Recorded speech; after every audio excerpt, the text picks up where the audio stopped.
And now for the Net 10 Wireless Halftime Show.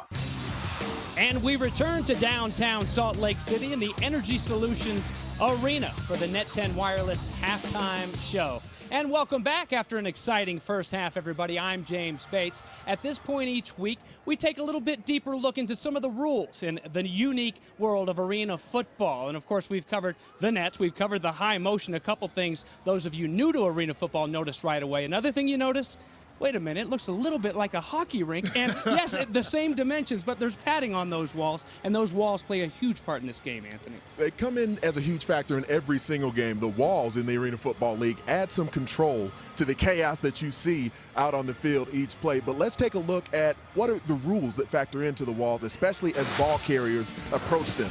Now, keep in mind, the walls are about 4 feet high, so as a receiver makes a grab, he can end up flying into the stands because especially as a defender engages the wide out, that's what rules him out of bounds, and bodies just go flying into the stands. So in the front row, you've got to keep your head on a swivel. But if you're a receiver carrying the ball up the wall, the player's still in bounds if the defender does not collision him into the board. So you can touch the wall on your own, and the officials will not rule you out if they don't feel like the defender took your momentum in. But when you're trying to score a touchdown, you get across the stripe when you're into the paint, it's okay to touch the wall afterwards because you've already been ruled into the end zone, and we know Tiger Jones knows how to do that at a high level. Well, taking it a step further, you see that except the final minute. Then, of course, if the offensive player wants to stop the clock, he can make himself out of bounds by touching that wall.